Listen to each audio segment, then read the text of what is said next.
Welcome to the MILSET World Virtual Summit 2021.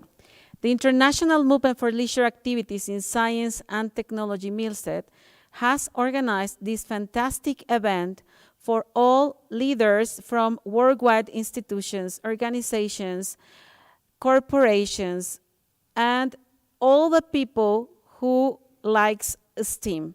So we're very glad to be here. It has been a fantastic day with so great conferences, and we will watch today another conference, the last conference of the day, with a fantastic speaker. So my name is Lisbela, MILSET Communication Manager, and welcome to everybody. Welcome to our participants in the Teams chat room.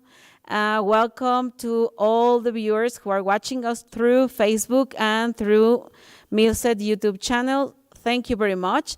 We're streaming live from UPEP University in Mexico, from the convention center of this great university, who is MILSET's house. And well, we want to thank to UPAEP authorities for supporting this event. And also, well, there are a lot of people involved in the organization of the summit. I would like to thank to the MILSET Executive Committee, the MILSET Regional Executive Committees, to Movimiento STEM, and to our sponsors, also to MILSET staff and volunteers who have supported with their commitment, time, and effort to having this fantastic event. Thank you very much. At the end of the conference, we will have a question and answer section.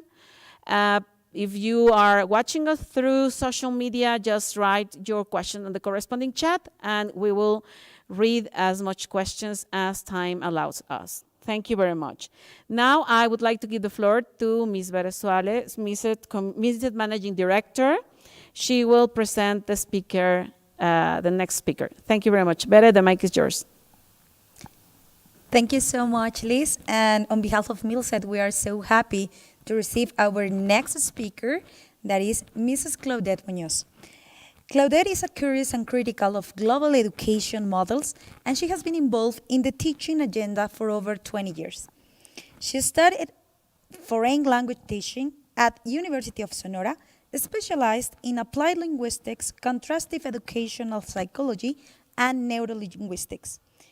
She has experience in teaching, academic consulting, leadership of strategic planning teams, educational marketing, and business in the publishing and educational sector. Lectured at the international level, sharing experience in innovation, dissemination of STEAM, inclusion, and game-based learning. She's responsible of LEGO Education Division at the Latin American level, where she promotes and reinforces the importance of creativity, curiosity, and redefines the game as a fundamental part of learning for life. Today, we receive very happy all the conferences that Mrs. Claudette Muñoz is giving us, called STEAM integration through purposeful play. Mrs. Claudette, the mic is yours.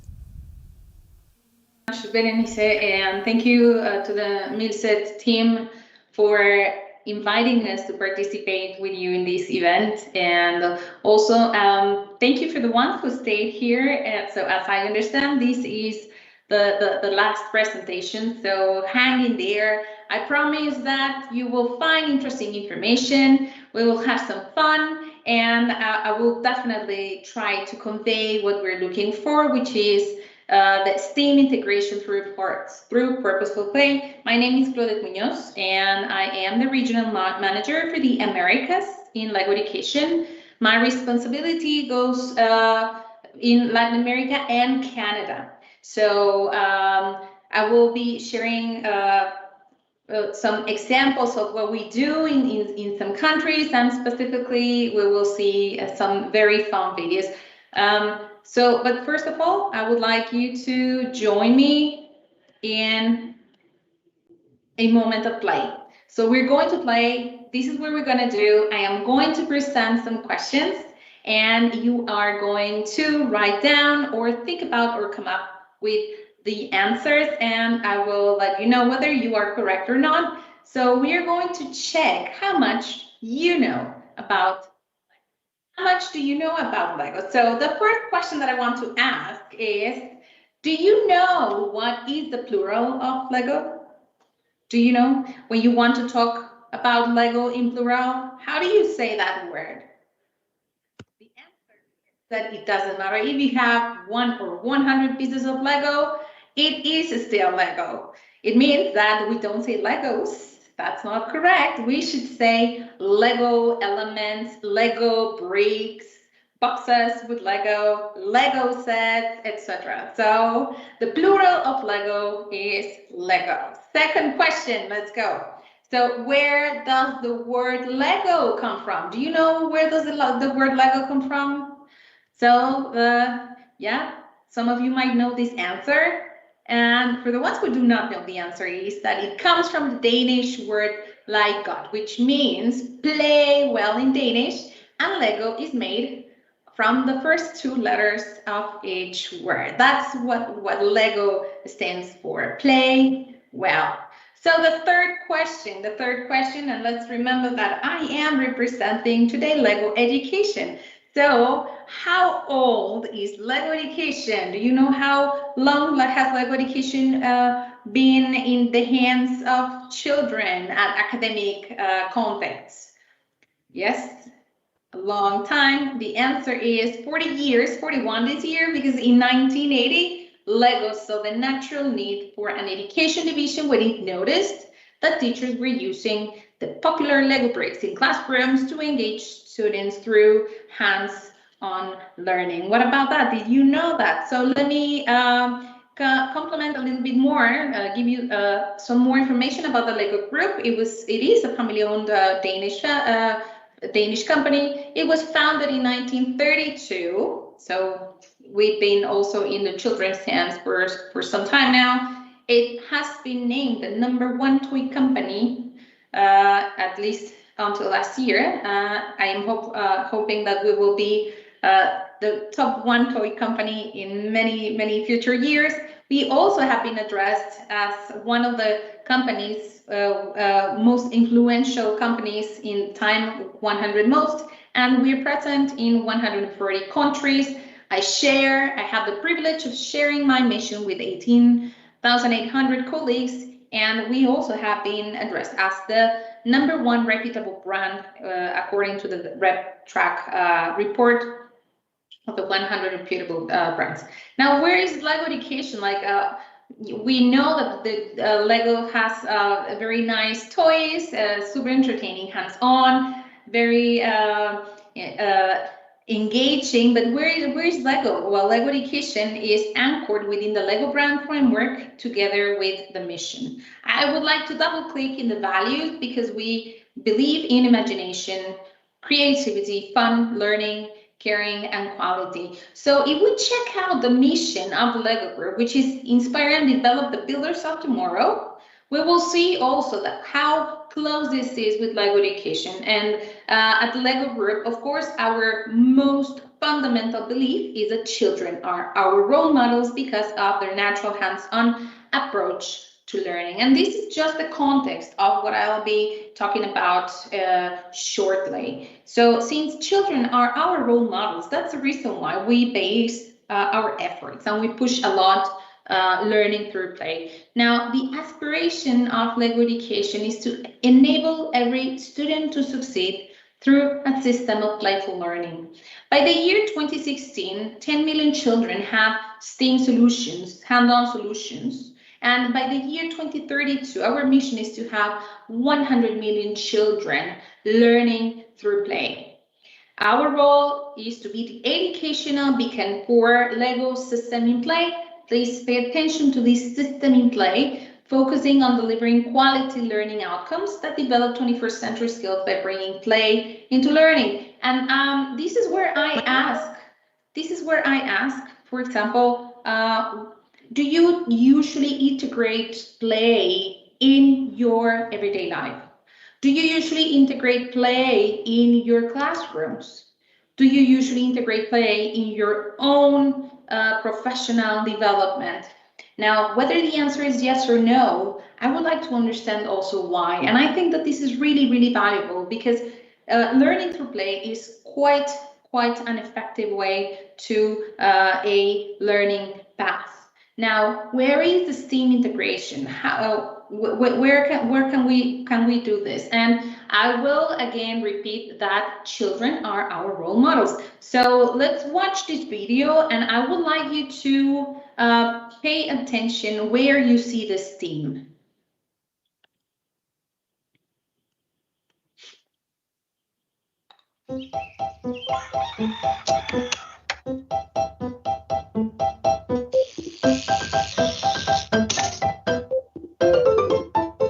In everyday moments, there are lessons.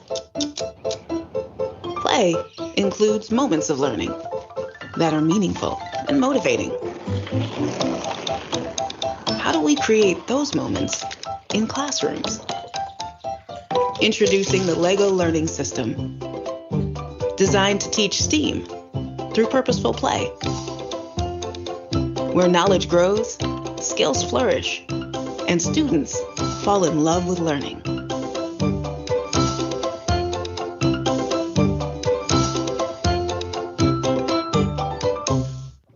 So that's what I tell you, that learning is super powerful. And we want students to fall in love with learning. And from the very beginning, from early childhood, children were born scientists and children were born mathematicians because they're very curious and they want to understand the world. And that's the reason why we take all this as one of the most powerful tools, for creative children, for competent children. And that's why we present the LEGO Learning System this year, because it combines 5 elements that will help in that will help in the academic path. For example, we have standards aligned curriculum units, the stackable Lego bricks, simple coding progression, intelligent hardware, and professional development. So all these together, if we put all these together, we can see that we have a very good and a very solid STEAM integration. You see, and through these paths, every single step of the way, we do it through purposeful play. Now, which are the characteristics of purposeful learning experience and driving a hands-on and minds-on experience? It is really important to connect the concept of minds-on and the concept of hands-on, because it has to be joyful, socially interactive, actively engaging, meaningful, and iterative. So that's what we believe that's behind this purposeful learning, purposeful play behind learning. So the 21st century skills will drive lifelong learning too. So it's not only about learning the concepts, and it's not only about learning the relationship between engineering and math, or math and arts, right? I mean, we really need to understand that these are aligned with each other, and we want also to develop the 21st century skills with children, and on not only concepts, right? For example, critical thinking. We want children to understand by asking questions, or by trying to understand what a problem is. Now, when they understand the problem, we want children to know how to solve those problems. We want them to work in teams. We want them to listen to other children, to other adults, to other people, in order to learn better, to learn more, and to then therefore have a success. Then communication. Communication comes very closely with collaboration, and this means that we are developing these 21st century skills so that they can actually develop their own personal skills. And creativity, of course, you will see, and it's very clear, and in the last reports that we have been checking from the OECD, for example, from UNESCO, from the World Forum, we see that creativity will always come on top, as well as innovation. When you play, it's easier to create, it's easier to discover, and it's easier to invent, right? Now, in terms of societal and economic impact, where do we see the benefits of play? Well, in the 21st century skills development, as I mentioned, also, and super crucial, really important, and I am sure that you have heard this throughout the whole conference, is to prepare for future jobs or enterprise opportunities. We all know that the jobs are changing rapidly, that all the careers that we used to find in the universities are no longer what we used to know. Everything is changing really, really fast. So when I say that we are preparing students for future jobs, listen very carefully. I'm not saying that we're going to prepare them to be, for example, digital architects, or to prepare them to be, for example, UX, right? No, what I really want to convey through my message is that it's a very changing world from now on because of technology, right? Now, this is the term of future jobs, so that they can be constantly upskilling and constantly learning and constantly being prepared to confront change. And then, of course, we have the global competitiveness, right? If we don't push our children, if we don't integrate STEAM, not as educational robotics, not as an after school, but as something that comes embedded in their everyday lives, we are preparing them to face global competitiveness. And this is actually something that we will see in the countries in the coming years, right? I do believe that at an economic scale, at a political scale, financial scale, if we are not integrating STEAM in the curriculum right now with our children, they will face lots of gaps and challenges in the future. Because the changing nature of work, as I mentioned, is requesting specific skills like combination of technological know-how, problem solving, and critical thinking. Emotional intelligence is really important throughout this pandemic. We have we all identify how important emotional intelligence is, how these soft skills will flourish in all contexts, not only at personal levels, but also at professional levels. Such as perseverance, for example, collaboration and empathy, rapid decision making. This is really important. Embracing accelerated innovation, specifically in education and health, is crucial. Now, I am presenting the World Economic Forum updated top 15 skills of 2025, and I would like you to pay attention or to double click in the first 5. The first one is, as I mentioned, analytical thinking and innovation, active learning and learning strategies, conflict problem solving, critical thinking and analysis, and creativity, originality, and initiative. And I think that this is really important, because we can't expect big results if we don't make big changes. And that's the message, right? If we integrate learning through play, children take this natural part of themselves and develop all these beautiful skills that they have in terms of creativity, originality, initiative. Now, important to mention, it's not the same to be creative as to have imagination, right? That's very different. That's totally different. Imagination is usually when children solve or come up with ideas, right? But creativity is when they combine all these cognitive plasticity to find something real. I mean, a real solution to a problem. And usually we adults are the ones who can provide children with that with that knowledge, right? That's why it is important to be open to this possibility of integrating play in the learning path. Now, what is a challenge of students when it comes to STEAM, or when it comes to STEM? And we know that 3 out of 4 educators say that anxiety and lack of confidence hinder learning among their students.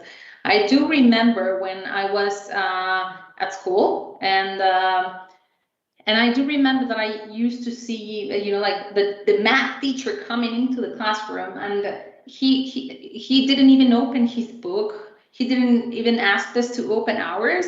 And I was already super anxious and I was super scared because I knew that math would be really difficult. So it's really important to develop this confidence in students.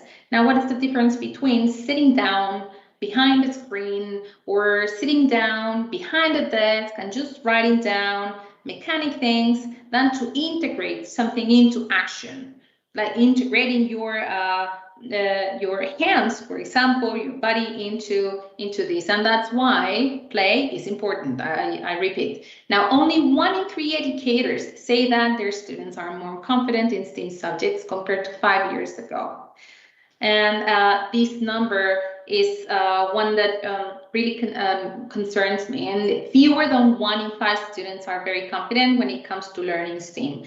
Now, if we check this number, then we can read the future of the STEAM areas, of the STEAM subjects in both the university and the jobs. We really need to generate more scientists in our society, more mathematicians, and more people oriented to technology. We have to invite girls much more into participating in STEAM subjects, and only 47% of students say that they avoid subjects when they have failed before. And this is my own example about math. And 51%, half students today say trying new things at school makes them nervous. Now, let's also go through these percentages because I find them really interesting too. You might be asking you might be wondering where these numbers come from, and they come from a study that Lego Education carried in 2019 in 5 different countries. And we addressed parents and teachers and students, and that's where we are taking this information from. 95% of educators believe the #1 way their students can build confidence in STEAM is working on hands-on projects with others. 94% is a big number. And then 93% of parents believe that the #1 way their students can build confidence in STEAM subjects is working on hands-on projects too. And I am sure that after the lockdown, after the pandemic, parents can support these 93%. Probably this 90% has even gone up. 57% of students say that they need hands-on experience and tools to master STEAM subjects. This one, I think that is one of my favorites. 87% say that they tend to remember topics longer when they learn through hands-on projects. I mean, it's not the same to do than to just sit down and hear, as I mentioned before. And 89% of students say that hands-on learning helps them learn new things, and thus make them more confident in continue this path of learning. And this is where I cross the idea or the argument of lifelong learning. We should have students that come to school because they want to learn, because they want to be there. We don't want students just going to school feeling anxious or feeling, like having all these expectations on how boring school is going to be. I mean, that's a knowledge killer, I would say. So I'm going to share with you some very concrete examples, but I would like you to participate. I really need you to be present at what I'm going to share. So there's 3 different questions here. I'm going to show a video, and the first, you will see a girl. This girl is called Leah, and Leah is basically one of our Lego Education ambassadors in Mexico. And she is a huge fan of our solutions, and she has been making a lot of progress. So you will see her in the videos. And the first question is, what did Leah create? Okay, you will hear that the video is in Spanish. Don't worry about the language, okay? Don't worry about the language. What I want you to do is to focus on what Leah is doing. So the first question is, what did Leah create? Second question is, what was the challenge that she tackled? Okay, and the third question is, what did she do to better understand how to solve the puzzle? Okay, there you go.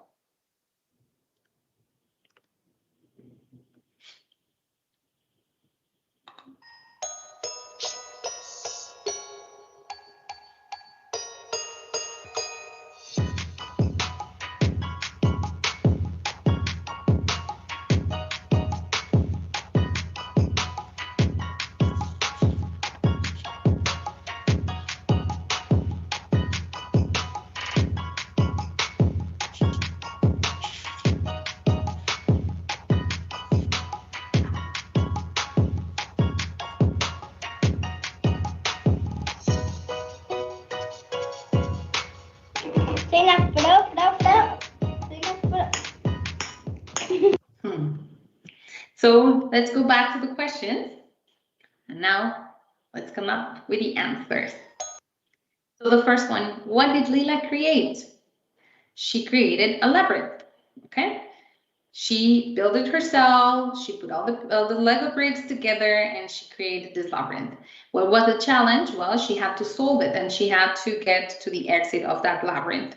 And the third question is, what did she do to better understand how to solve the puzzle? And the answer is that first, and let's watch this, I mean, let's have a look at this, because we are talking about steps, right? And steps go very close to scientific method. So first she tested a way to solve it, and then she broke down the steps by drawing small icons to the action cards written by her mom, and last she tested one more time. Okay, now let's go to video number 2. Now the question again, what did Leah create? Second question is, what was the challenge? And the third one is, what was the better way to understand it?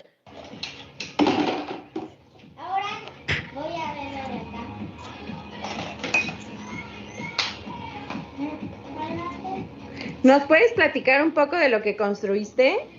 Es un gato montado en una casa gigante. ¿Esa es tu montaña gigante? Sí. Ok, ¿y cómo la mediste? Primero con mi tamaño y después con una regla. ¿Es más grande que tú, la montaña? Sí. Por la Ok. cara. Y también más grande que la regla. ¿Cuántos centímetros son ahí? Donde está la regla serían, a ver, 10 centímetros. I love this video. It tells so much about what play is. Now, I am going to add 3 extra questions. And the first one is, well, what did Leah create? She created a tall mountain with a cat on it, right? So being creative, Leah did this mountain and it had a cat on top of it. Now, the second question is, how did she measure the mountain? Leah was measuring the mountain by comparing the mountain with her own height, and also by using a ruler. So she was using 2 different methods, right? Now, an open question is, what do you think that Leah did after her construction fell? And I think that this is a very important question. What do you think that she did after her construction fell? And also, another question that I would like you to make reflection on is, what STEM concepts was Leah learning? So one of the concepts that I can share that she was learning was counting, cause and effect, concept or units of measurement, also even motor skills. But if I also go to the other part, which is the soft skills, Leah was also learning analytical thinking. She was being creative. She had also to be resilient, and of course to try and fail and try again. So that's what play, that's what the advantages of play gives to children, right? Because they learn how, for example, if when Leah's mountain fell, what do you think that she did after it fell? Well, she picked all the Lego bricks and then she built it again, but stronger. Why play? Because play builds collaboration. If you see, Leah had the opportunity to explain her mom, but this could only happen in another context, which could be a school or a library or a yard, etc. It rewards curiosity, right? If you make it and then your mountain does not fail, then you have accomplished, right? And how do you do that? Well, through collaboration as well, because you can ask your own peers to help you or to give you ideas. You can learn from listening. Sparks creativity. It sparks creativity. Like I would like to understand, why did Leah come up with a cat on top of a mountain, for example? And if you would ask her, she would be explaining you with such confidence why she picked a cat to put it on top of a mountain. And it drives critical thinking, of course, right? And this is where I tell you that you can integrate super easily all the STEAM subjects. But mostly we want to push this lifelong learning, and STEAM has become part of this lifelong learning. STEAM is everywhere. It's in our personal life, it's in our academic context, it's in our professional development. So the LEGO learning system future-proofs students' skills, equipping them with 21st century skills and the confidence to become these lifelong learners through hands-on and purposeful, hands-on playful STEAM learning. Now, let me show you another example. Now, Leah started with these Duplo bricks, for example, with all these STEAM concepts. And now I would like to show you another example of how we are integrating STEAM through play in a higher level, because we can go from this, right? As you can see, there is a sensor and there's two motors.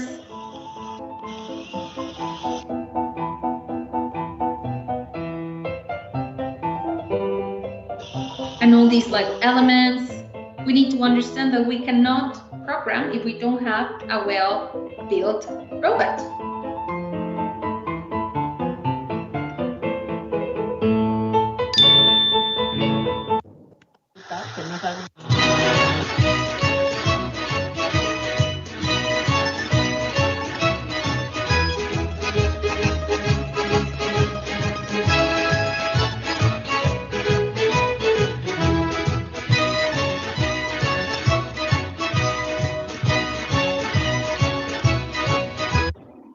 So this is being creative and having lots of innovation. And as I mentioned, you can go from this to this. So in the coming years, coding and programming will become the most important language, if not, it's already one of the most important languages. And you can see this progression. And this is why we need to integrate STEAM in the classrooms as a normal basis. There's countries like, for example, China, the US, or Wales, where they have already integrated formally coding in their curriculum. And you can start with physical coding in preschool, and then you can move forward with block-based coding, which is non-text, and then you can move to block-based coding, which could be text, and then you can go up to text-based programming and do things like we have just checked, right? And then you can have children solve the world basically through these STEAM subjects. Teachers, do you copy? 10, 9, 8, 7, 6, 5, 4, 3, 2, 1. LEGO Education, in collaboration with NASA, is bringing space and STEAM into your classroom just in time to re-engage your students, spark their curiosity, and ignite the joy in learning this fall.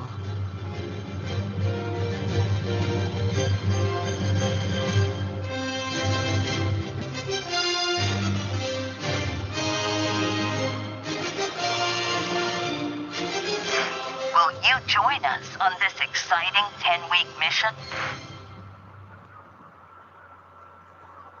So we have this campaign called Build to Lunch, and it's in collaboration with NASA. And it's a fantastic way to integrate children in real life STEAM subjects and STEAM careers. It's based on STEAM practices and standards, and the lessons are designed so each student can ask questions and define problems, for example, plan and carry out investigations, develop and use models, meet design constraints. Can you imagine children trying to figure out which are the constraints in design, in the missions, and how their calculations are when they're going in the space, evaluate competing design solution, iteratively test and modify designs, communicate best fit solutions in teams because they have to play a role, of course, explore cause and effects, and investigate systems and system models and understand the structure and function.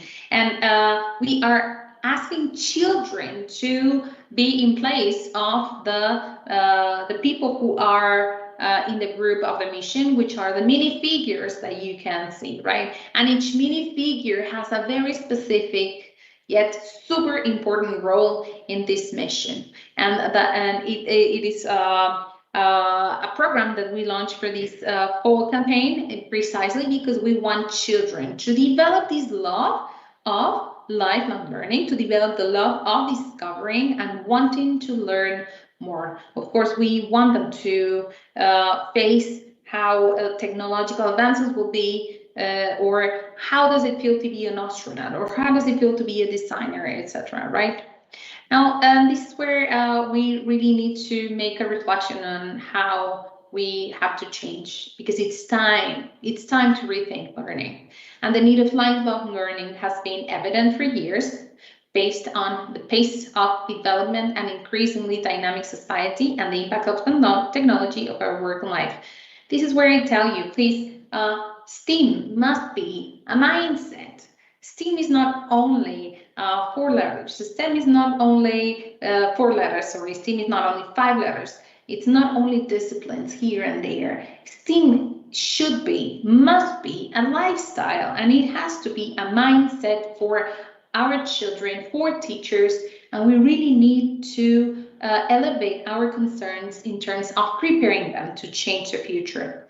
While foundational skills are a must, it is increasingly important to focus on the whole learner and help students develop these holistic skills, including the 21st century skills like communication, collaboration, and all these that I have mentioned before, right? Because they contribute to the success of children, but also, and double click on that one, and happiness in one's personal life.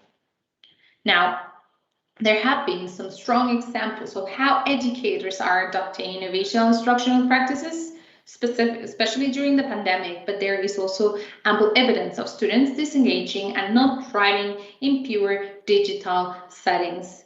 Why? And I would like you to ask yourselves, why is this happening? Have you been empathetic enough to place yourself in children's place, you know, in their own shoes? Why are they not thriving in pure digital settings? Are we really changing our way of teaching? Now, the need for cultivating a growth mindset, that's the reason why I also say that STEAM must be a mindset. We really need to cultivate this mindset, and the love for lifelong learning is even more accelerated now. And you can see, I mean, you parents or you teachers, I mean, sometimes children come and help you uploading or downloading, or you know, showing you new apps or showing you new videos or even memes, and it's really accelerated. And we need teaching and learning that engages all students and ensure equitable learning outcomes for them of all social identities and also the backgrounds. So STEAM should be for everyone. Question: what if we could rethink the way we teach? Another question. And what if we could rethink the physical classroom experience for what it can uniquely deliver through social, collaborative, and playful learning to make it enjoyable, to build resilience and create environments that naturally weave in life skills? Why would people think that an academic concept is not linked to joy or play? Why? Why did we grow up thinking that? If playful learning is extremely effective, there is this dichotomy between play and academic context, because it is perceived that academic context should be serious and fair, but it's not like this. I mean, it's not natural. That's my point. And then let's consider that playful learning experiences provide a way for students to naturally discover and engage. And when students are engaged, same as teachers, same as you and I, learning becomes more motivating, memorable, and most of all, meaningful. If you see the image, we place it as kind of a puzzle, or where all the pieces come together. Learning should be creative. We want learning to develop creative children. We want to integrate social activation. Play also is physical. Play also develops emotional strengths and skills. And of course, play helps a lot in terms of cognition. Students feel empowered through play to learn and to explore without worrying about a wrong answer or finding the one right answer, like the video from Leah that we just watched, right? Now, to finish my participation, I would like to say that setting children up for lifelong success for play isn't achieved by making just 1 or 2 changes, right? It's not just about, oh yeah, I'm going to bring a Lego box to the classroom. It's not like this. It's achieved by rethinking our approach to learning and understanding that learning through purposeful play, whether during early childhood or in adolescence, I have even seen university students having a blast and learning a lot through play, is what will help students develop skills that will carry them into the future. All right? And I am going to end the session with a second game. So we're going to play a game again with some questions. And the question is, how many elements fail to meet the company's standard when it goes through production? How many elements fail to meet the company's standard? A, 18 out of every million. Meaning 18 bricks that do not meet the quality standards, 56 bricks or elements that do not meet the quality standards, or 79 out of every million. Do you think it's A, B, or C? The correct answer is 18. 18 out of every million fail to meet the company standard. Can you imagine that? 18 in every million, it's super high quality. Now, the next and the last question is, how many combinations can you make with 6 Lego bricks? And I am sure that most of you know the answer, but still, this is a very fun question to ask. Is it A, 915,103,775, or 1.9 million, or 15 million? Is it A? Is it B, or is it C? The correct answer is letter A. With 6 bricks of Lego, you can make 915 million combinations. Can you imagine the possibilities that you have in a classroom?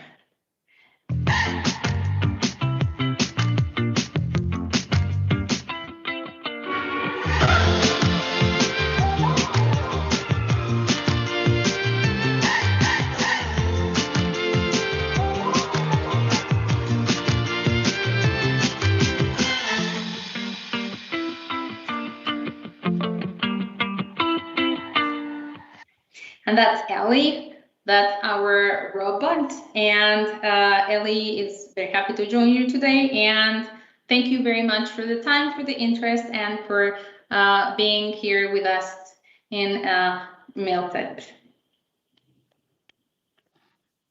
We were very, stick to the screen. Well, I was very stick to the screen, and I was very happy. I think there isn't a single person in the world who doesn't love Lego. I'm a Lego fan, so I was very happy to hear you. Well, we're going to start with the question and answer section. Please, for the participants, the World Virtual Summit participants in the Teams chat room, you can continue sending questions. And for the people who are watching us through MILSET Facebook and MILSET YouTube channels at other partner social media, just please write your questions. We will try to answer them as possible due to the time. But well, let's start with the first question from our participants. It says, how Lego's methodology started? Is Lego exclusive for certain age range?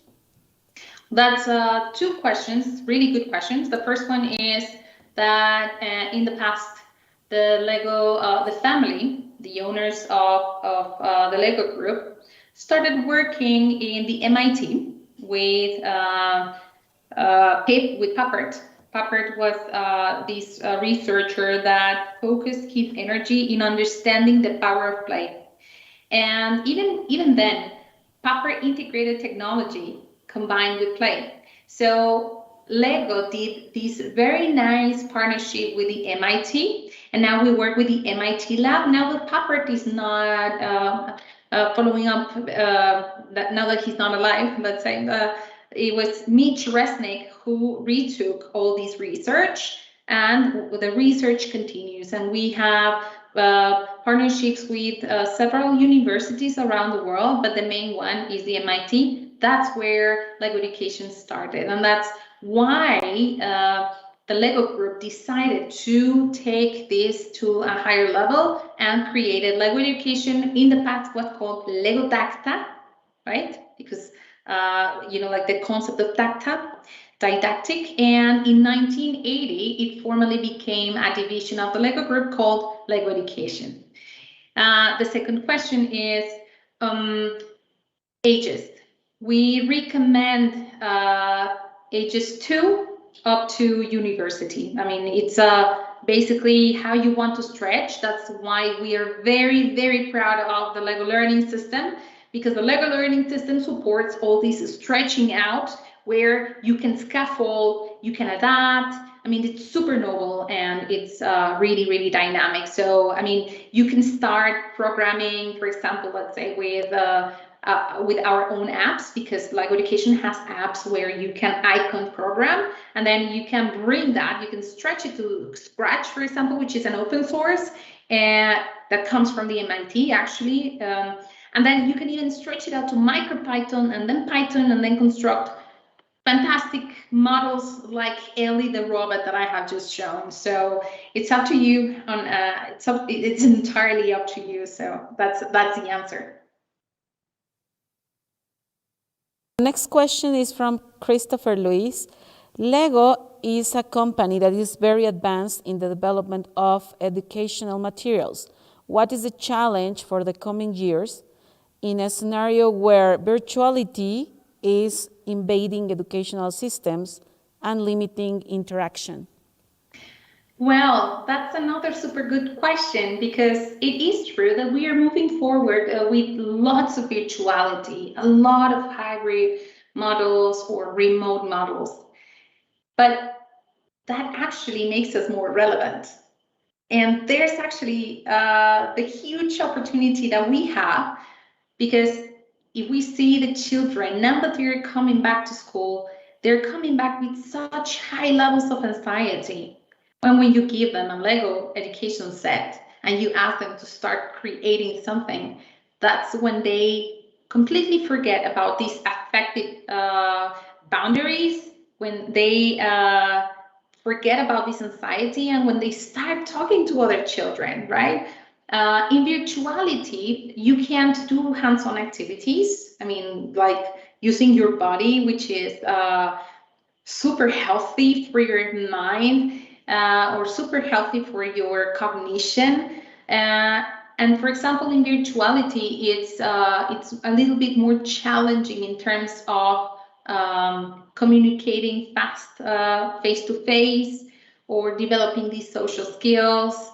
You see, so I mean, virtuality is reality. I mean, that's happening. We will happen, and we will see it actually in a very amplified modality. But it is precisely because of that we are more relevant than ever. Your phrase, like virtuality, it's reality, that's very true. We know that now. Nice phrase. So next one is from Luca da Silva. Where is it possible to establish contact with you? Where we are a university in Brazil that wishes to implement educational strategies for development of logical thinking with Lego robots. Oh, fantastic. So throughout the countries, specifically Latin America and Canada, I talk from my Americas region, we work through authorized partners. We do not work directly with the schools. We do it through our authorized partners. Why do we do that? And that's important to mention. We do it because our authorized partners have one very important element in their operation. And this important element is teacher training or curriculum design, meaning that they are the ones who at the local regions, who at the countries, the specific countries, are the experts in the ministries of education, for example, or they're the experts in curriculum design, or the experts on what are the specific needs that the country has, right? So if you would like to contact Lego Education, you can go to our website and you can go through to the part of the partners throughout the world, and you just go there and you look for the country, in this case Brazil, and you can contact any of the partners that are enlisted there. If not, you can also leave your email address, and I can very kindly ask the MILSET team to pass it on to me, and we can find lots of opportunities, because your project actually sounds really cool. Yeah, thank you very much, Claudette. Next one, it's how to encourage schools or institutions to integrate Lego education to the curricula. Well, it's been challenging because, as I mentioned, play is not always related to academic outcomes, which should be. But we need to understand, first of all, which are the needs to integrating the solutions, or which are the needs to integrating STEAM in this case.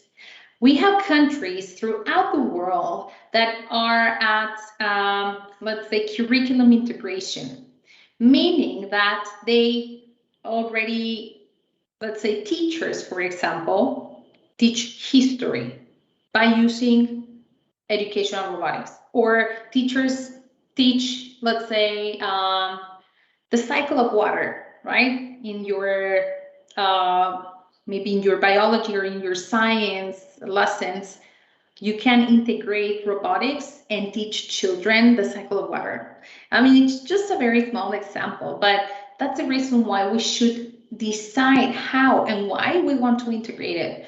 Because, for example, teachers are trained, right, in STEAM or in educational robotics, and they do not even need to be engineers, you see? They don't need to be mathematicians. It's just supernatural. We're just integrating a new methodology. And but some schools throughout the world take STEAM as an after school or as an extra or an additional subject. So, I mean, let's say that STEAM nowadays has become something that can be measured like like a framework, you know, like the Common European Framework, for example, right? With language. And I like to give this example a lot because it's easier to understand the integration of STEAM. We have A1 in French or in English, right? We have B1, B2, C1, C2, and that's how we measure competency, right? Same happens with STEAM. STEAM and programming have become a language that you can measure. So I will go back to how can we convince? Well, first you need a solid project with a very concrete objective. Do you want to integrate it to the curriculum, or would you like to start with a STEAM room, for example, with a STEAM lab, a studio? Or would you like to integrate this as something formal, as an after school? You see, like there's many options, but before you can convince the authorities of your educational institution, then you really need to understand why you want to go there. That's what really helped us, like to elevate this STEAM message. I really hope that that it was a complete answer. Sorry, thank you very much. So they need to first analyze their needs, right? Well, the last question, it's do you have focus groups where you've been able to measure the acquisition of the 15 skills you mentioned? How many years did you test to get the results? Can you please repeat the question? Yeah. Do you have focus groups where you have been able to measure the acquisition of the 15 skills you mentioned before in the first slides? Well, how many years did you test? Sorry. Okay. Yeah, I did mention some skills, but I took those from the World Economic Forum, and actually you could see the reference. In terms of other skills that I mentioned, all the information that I am presenting is based and fundamented by one of our latest papers that you can see published in the web. I could even share that with you through my own social media. I could post it in LinkedIn. I could share it with the MILSET team. We have worked on a paper based on rethinking learning through purposeful play, but also in order to answer that question is, yes, we do have work with teachers and students because our focus is students, right? Children is our priority. And we have been doing this continuously. This is an ongoing activity that we have, an ongoing research that we carry on and that we perform with the MIT or with Harvard, for example. With different universities throughout the world. With Tufts University, we have done very interesting work. So, in terms of 15 skills, well, if you would like to know more about those, you can visit the World Economic Forum site and you can see the updated version, because you will see some information pre-pandemic, but my recommendation is that you focus on post-pandemic. Things changed considerably, so that would be my recommendation. And thank you to all the audience who is watching us from Denmark, Switzerland, Romania, Kazakhstan, Russia, Qatar, the United Arab Emirates, the USA, Canada, Mexico, Chile, Costa Rica, Brazil, Malaysia, Taiwan, Malta, very far away from Mexico, Tunis, Turkey, Panama, Peru, Guatemala, El Salvador, Namibia, Zambia, Zimbabwe, South Africa, Congo, Portugal, Spain, Belarus, Bulgaria, and many other countries who are watching. We are we're amazed, and we thank you for being here with us in the World Virtual Summit. Also, a lot of greetings from MILSET Executive Committee. Your Mrs. Carol Charebois says, congratulations, great conference, so dynamic. Mr. Jonathan Wilsnach, thank you very much for the exciting presentation. Maria Angelica Riquelme, MILSET AMLAD President, congratulations, excellent conference. And well, we have many, many greetings that we will get back to you. Thank you very much. We have finished this conference, and for all the audience who is watching from MILSET Facebook and MILSET YouTube, don't miss a single conference from the World Virtual Summit. You can go to the summit.milset website summit.milset.org website, so you can check the program there. Check your time zone, the schedule, so you don't miss any single part of this activity. And for the MILSET World Virtual Summit participants who have registered and are right now in the chat room, you can stay a little bit more if you have any other question, or maybe you want to share some information with Claudette through the chat. So you can stay a little bit more. And for all the audience, thank you very much one more time. See you tomorrow. Goodbye.